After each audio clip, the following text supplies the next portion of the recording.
Altura agora para a rubrica A Última Fronteira. Está connosco, como é habitual ao domingo, o Miguel Gonçalves, o Coordenador Nacional da Sociedade Planetária. Bom dia, Miguel. Bom dia, Cristiana. Vamos compreender a formação de exoplanetas em sistemas estelares binários.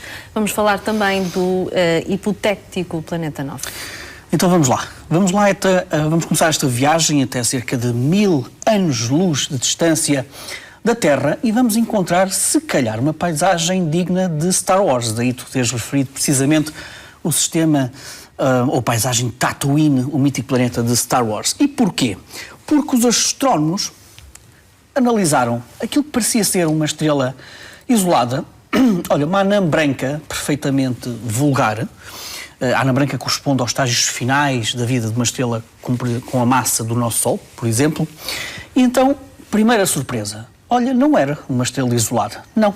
Havia ali uma grande quantidade de poeira que estava a encobrir a companheira dessa estrela anã branca e que era uma espécie de uma estrela falhada, aquilo que os astrónomos chamam uma anã castanha. Portanto, a primeira surpresa foi que havia poeira a escurecer, ou melhor, a tapar o outro companheiro desta anã branca. Até aí, nada de propriamente muito extraordinário. Grande parte das estrelas que nós vemos no céu à noite não são isoladas, são sistemas, têm outra estrela à volta ou duas estrelas à volta. O que é absolutamente notável nesta descoberta é que nesta anã branca havia poluição. Mas era poluição boa, ou seja, poluição daquela que cria curiosidade nos cientistas, porque quando os cientistas olharam para o que estava a poluir aquela atmosfera da anã branca, encontraram uma grande quantidade um alto teor de metais naquela atmosfera. Algo muito pouco expectável para uma anã branca. Então encontraram sílico, magnésio. Então o que é aquilo? Aquilo corresponde provavelmente a detritos de asteroides. Pedaços de asteroide que entretanto foram consumidos, digamos assim, pela anã branca e até aí também não há propriamente grande novidade, porque nós conhecemos, por exemplo, no nosso próprio sistema solar, a cintura de asteroides corresponde aos restos da formação planetária. Toda aquela quantidade de asteroides que encontramos lá, aquilo corresponde a uma espécie de um estaleiro, digamos assim, com as sobras da formação planetária. O que é absolutamente notável é que de todos os exoplanetas que nós já conhecemos hoje, mais de 3000 exoplanetas, nós não encontramos provas da existência de planetas rochosos, digamos assim, em sistemas duplos. Porquê?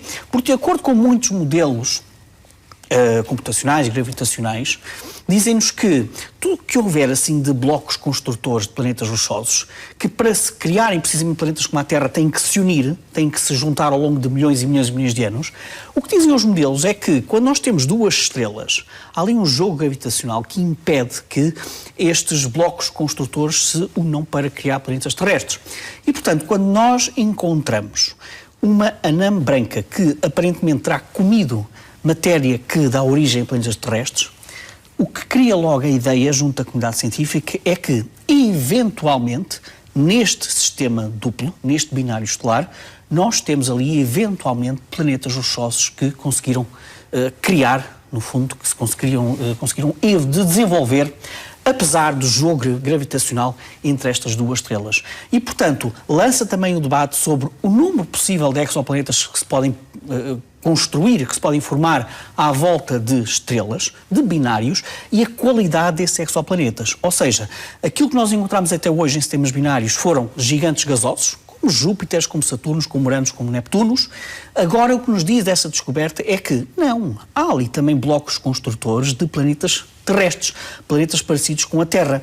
E isso é algo que nós ainda não tínhamos encontrado em sistemas binários. E, portanto, não deixa de ser aquele tipo de descobertas que lança depois aquela curiosidade para agora temos que ir à procura precisamente de planetas como a Terra ou planetas rochosos à volta de sistemas binários. Mas olha, de 1000 anos-luz até o nosso próprio sistema solar, como disseste muito bem, voltamos ao romance científico, um autêntico romance sobre mais provas ou eventuais indicações indiretas da existência de um, para já, totalmente inexistente planeta 9. Não temos nenhuma indicação de que este planeta 9, o mítico planeta 9, com várias vezes a massa da Terra a orbitar muito longe de nós, exista. Ainda não temos nenhuma prova direta, mas temos cada vez mais indicadores que apontam nesse sentido. E então, uma das notícias desta semana aponta-nos para uma observação feita pelo Grande Telescópio das Canárias, em que observaram aquilo que chamam 2 objetos transneptunianos extremos. Ou seja, desde o início do ano 2000 que nós já encontramos mais de 20 objetos com órbitas muito distantes, que são aparentemente rochosos, têm órbitas muito específicas, e então o que foi apresentado esta semana foram 2 desses objetos. 2 desses objetos transneptunianos distantes, muito distantes, que, de acordo com as várias observações que foram feitas, os astrónomos conseguiram, no fundo, compreender melhor a órbita e a natureza destes 2 objetos. Então, o que é que diz essa órbita? Diz que, para já, são órbitas muito semelhantes, muitíssimo parecidas às órbitas destes 2 objetos. Depois, quando os astrónomos colocaram os dados desta órbita destes objetos num computador e correram uma simulação, o que disse a simulação sobre a história destes 2 objetos é absolutamente notável. Diz que estes 2 asteroides, eventualmente, num passado muito distante, eram 2 asteroides que giravam um à volta do outro, como se fosse um planeta e uma lua, mas estes eram 2 asteroides que giravam um à volta do outro. Mas o que diz esta simulação é que houve um encontro gravitacional com qualquer corpo de grandes dimensões nos confins do Sistema Solar e que fez com que aquilo passasse de um sistema binário de asteroides para 2 asteroides completamente diferentes, com órbitas, apesar de próximas, independentes, digamos assim. E, portanto, o que diz este estudo gravitacional é que houve algures no passado um encontro destes binários que os afastou. E lança uma vez mais a discussão. Então, quem é este corpo de grandes dimensões que está nos confins do Sistema Solar e que possa ter a capacidade gravitacional para afastar este binário? E, enfim, aqui lança-se outra vez a questão. Planeta 9? Será que temos mais uma indicação que o Planeta 9 andou a fazer das suas, digamos assim, em objetos tão distantes do nosso Sol? Repito, não é uma confirmação direta, não temos uma indicação direta, temos cada vez mais dados absolutamente indiretos que nos indicam que há algo com uma grande massa que está a afetar de uma maneira bem explícita, gravitacionalmente, vários corpos no confins do Sistema Solar. Mas para já ainda não temos Planeta 9. Miguel, e agora vamos perceber o efeito transformador do Sol na água planetária. Muito rapidamente, para dar conta que no início de 2015 nós tivemos um cometa que passou relativamente perto de nós, o cometa Lovejoy, e que foi depois observado quando se aproximava do Sol. E quando se aproximou do Sol, no seu ponto mais próximo do Sol, houve vários telescópios que fizeram a análise da espectroscopia deste próprio cometa.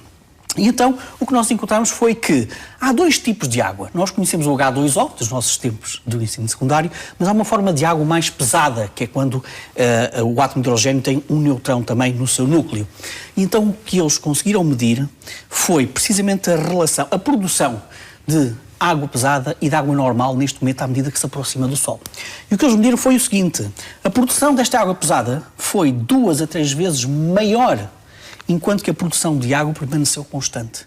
Nós não estávamos à espera que isto acontecesse. Eventualmente será pelo alto nível de energia que encontra no ponto mais próximo do Sol, da aproximação do Sol, que terá provocado isto, mas o que nos diz este estudo é que, se calhar, não são os asteroides que contribuem com mais água para o nosso próprio planeta, mas se calhar são os cometas, porque este tipo de água nós encontramos também no nosso planeta em grandes quantidades e se calhar a sua origem está precisamente nos cometas, porque há aqui uma transformação, digamos assim, da água normal em água pesada quando os cometas se aproximam muito do Sol. E, portanto, não deixa de ser um estudo interessante sobre a transformação da água, digamos assim, quando se aproxima do Sol. Miguel, temos agora menos de 1 minuto para falar do tema final do passeio tripulado. Precisamente para dizer que Elon Musk fez manchetes em todo o mundo quando anunciou que para 2018 a SpaceX podia já ter 2 turistas milionários, obviamente, para fazer uma viagem até à órbita da Lua. Não é lunar, é apenas a viagem à órbita da Lua. E isso criou, obviamente, muito manchetes, mas será que estamos perante mais um grande golpe de marketing por parte da SpaceX? É que falta testar muita coisa, falta testar novos foguetões, falta testar novas cápsulas, falta testar muito para que possa ser possível, do ponto de vista tecnológico, a SpaceX embarcar nesta aventura e, portanto, está a ser lido por muitas pessoas dentro da comunidade espacial como sendo um eventual golpe de marketing, de comunicação para atrair investidores para a aventura espacial da SpaceX. Miguel, obrigada e até o próximo domingo.